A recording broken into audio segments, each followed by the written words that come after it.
बोल रहा हूं, जाके प्रिय न राम पैदे ही तजिए ताह कोट बेरी सब। जो भगवान का विरोधी हो, भगवान से विरोध करता हो, भगवान से दूरी बनाता हो, उसको बेरियों के समान तज देना चाहिए। 100 बेरियों के समान, बेरियों का बेरी ये है, इससे दूरी बना लो। अब कहेंगे व्यासी दूरी बना लो, हाँ दूरी बना लो। किस किस ने दूरी बनाई मैं तुमको सुनाता हूं।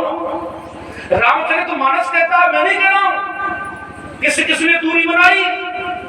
जाके प्रिय न राम पे देही तजिए ताहि कोट बेरीसम यद्यत परम स्नेही तजो पिता प्रहलाद भीषण। रात्रि में पहला लीला देखी, कथा का तो प्रसंग हो गया। प्रहलाद भक्त है भगवान का, पिता भगवान का विरोधी है।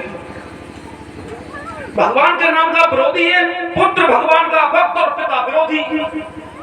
ऐसे पिता को तज देना ही चाहिए, उससे दूरी बुला लेनी चाहिए। जन्म तो मैंने दे दिया, लेकिन कर्म तुमने नहीं दिया। तजो पिता प्रहलाद विभीषण। विभीषण भगवान श्री राम का भक्त था। भाई रावण परमात्मा का विरोधी हो गया। उसने देखा ये परमपिता परमात्मा का विरोधी है, ऐसे भाई को तज देना चाहिए। तुरंत तज गया और कहां पहुंच गया? भगवान श्री राम की शरण में। श्रवण सुयस सुन आए हो प्रभु भंजन भाव भी त्राहे त्राहे आगत हर सरल सुखद रह। और किसने तज दिया? तजो पिता प्रहलाद विभीषण बंधु भरत महतारी। भरत जी ने माता कैकेयी को तज दिया। वो भगवान के नाम की विरोधी हो गई, जिसके कारण मर्यादा पुरुषोत्तम भगवान श्री राम का वनवास हो गया। ऐसी माता को भरत जी ने हमेशा के लिए तज दिया। और किसने तजा? तजो पिता प्रहलाद विभीषण बंधु भरत महतारी और गुरुवन तजो कंत ब्रजवंता। अपने गुरु को किसने तज दिया? राजा बलि ने दैत्य गुरु शुक्राचार्य को तज दिया। बामन भगवान को दान देने के लिए तीन पग पृथ्वी देने के लिए राजा बलि तत्पर हो रहा है। गुरुदेव हाथ पकड़ रहे, इसको मत, ये छलिया है, ये विष्णु है, ये युवा है, ये वो है। उन्होंने देखा परमात्मा मेरे द्वार पर भिक्षुक बनकर आया, मैं अपने हाथों से दान कर रहा हूं, पुण्य का कार्य करने के लिए जा रहा हूं, पूर्वजों के हित के लिए करना जा रहा हूं, तुम इसमें बाधा डाल रहे हो, इसके विरोधी हो रहे हो। ऐसे गुरु को तज देना ही चाहिए। राजा बलि ने अपने गुरु दैत्य गुरु शुक्राचार्य को तज दिया।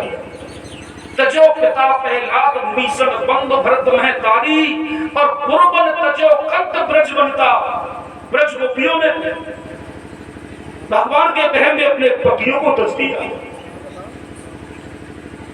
भय मुद मंगलकारी। जो भगवान का विरोधी हो, कोई भी हो, परिवार में यदि अगर हो जाए, उससे दूरी बनाओ। ये संसार के नियम है, पुराण कह रहे हैं, जब तुम दूरी बनाओगे जब ही मोक्ष के अधिकारी बनोगे। और जब तुम उनमें रहकर लिप्त हो जाओगे ना, जैसे वो विरोधी है, ऐसे ही विरोधी हमको बना देगा, हमको भी ठाकुर जी से दूर कर देगा। कर्म हिते कोट कल्प सतैरपि अवश्यमेव भक्त भ्रम कृतं कर्म शुभाशुभम। मानव जैसे कर्म करता है, उसके हिसाब से ही उसे कर्मों का फल प्राप्त होता है।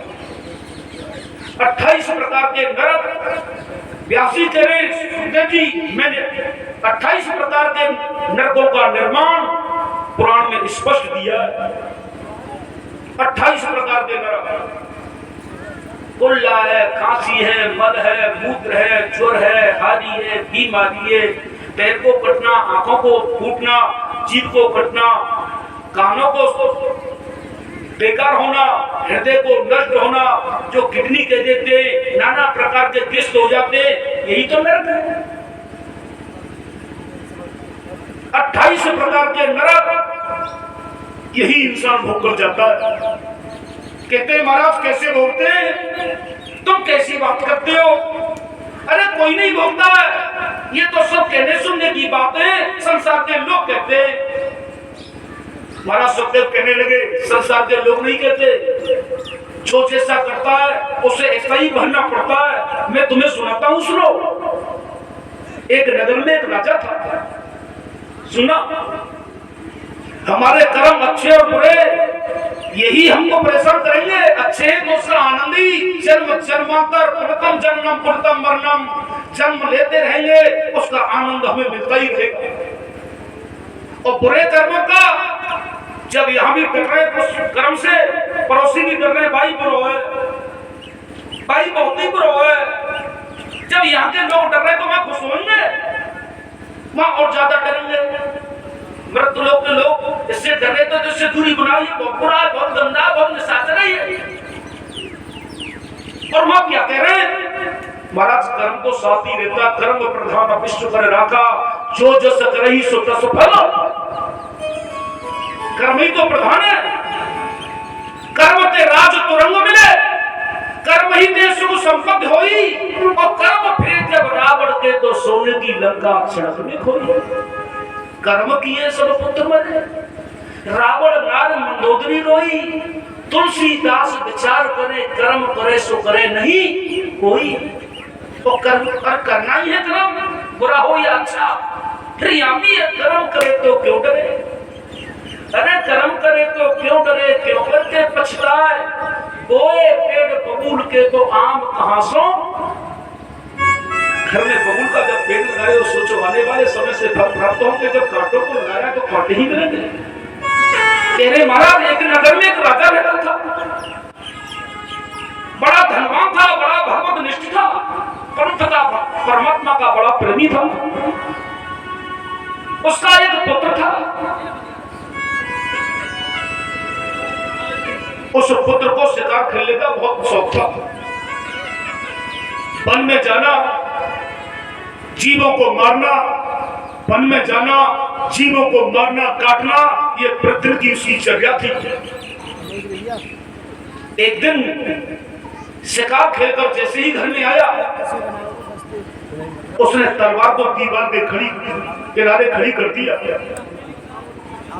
गर्मी का समय था, उसकी पत्नी महल में बैठी हुई थी, गया तलवार को खड़ा किया और उसकी जंघा पर सिर रख के और उस महल में लेट गया।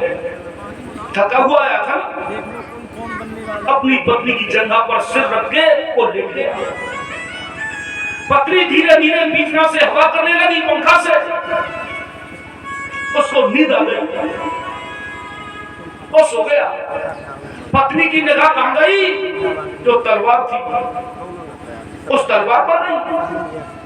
उस बेचारी ने देखा इस तलवार की धार को देखना चाहिए, ये जंगल में जाते हैं, तमाम जीवों को मारते हैं, काटते हैं, इनका वो जीव कुछ बिगाड़ते तो है नहीं, ये फिर भी जाकर मृत्यु को मारते काटते हैं। आखिर इसकी धार को देखना चाहिए, इसकी धार कितनी तेज है, अपने तो वो देख ही रहे हो, सुन लेना आप लोग। अपने में वो रुचि नहीं बनती। ये कर्म अच्छा हो या बुरा, आज नहीं तो कल, कल नहीं तो परसों, और बीत जाएंगी बरसों, परिणाम मिलना है। उस बेचारी ने उस तलवार को उठाया, देख रही इसकी धार कितनी तेज है, देखनी चाहिए। 2-3 महीना तलवार को उठाया और तलवार के ऊपर, उसकी धार के ऊपर जैसे ही उसने उंगली अपनी घुमाई, वो चारों उंगली कटी, तलवार हाथ से छूटी, पति के गर्दन पर गिरी, उससे पति की गर्दन भी कट गई। बोलो गोविंद भगवान की। एकदम से पति की जब गर्दन कटी ना और अपनी चार उंगली कटी, अब तो बेचारी घबरा गई, डर गई, बिलक गई, एकदम से जोर जोर से चिल्लाकर रोने लगी, हे संसार, ये मैंने क्या किया, मेरे हाथों से ही मेरे पति की गर्दन कट गई, मुझसे तो बहुत बड़ा अपराध हो गया, अब क्या किया जाए। उसने तलवार को उठाया, बाबा सुन लो, जो सुन रही है वो तो सुनी नहीं है, मुझे सारा कुछ दिखाई देता है, सुनोगी तो भला, न सुनोगी तो फिर दुखी तो मैया के चढ़ा दो, एक तलवार को देखा, सब लोगों पे चढ़ा दो, तलवार को लेकर महल पर चढ़ गई। उसने महल से ऊपर से खड़े होकर देखा, एक महात्मा गांव नगर में भिक्षा करने के लिए आया। जर्जर शरीर था, वृद्ध महात्मा था। उसने महात्मा को देखा और ऊपर से तलवार गिरा दी और जोर जोर से कहने लगी, अरे नगर के लोगों देखो, क्या तुम सुन नहीं रहे हो? ये महात्मा जो आया है इसने मेरे पति की गर्दन को काट दिया। अरे इसको पकड़ो, इसको पकड़ो।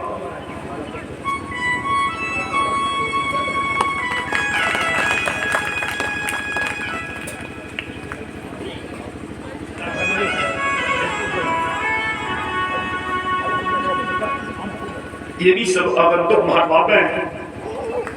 राहुल यह जी सबका कल्याण करें। परमात्मा सबके ऊपर अपनी दया दृष्टि रखे, इनके कारोबार, इनके जो भी आपदा सब नष्ट हो जाए। इनके कारोबार जो भी करते हैं वो आगे दिन दुना रात चौना बढ़ता रहे।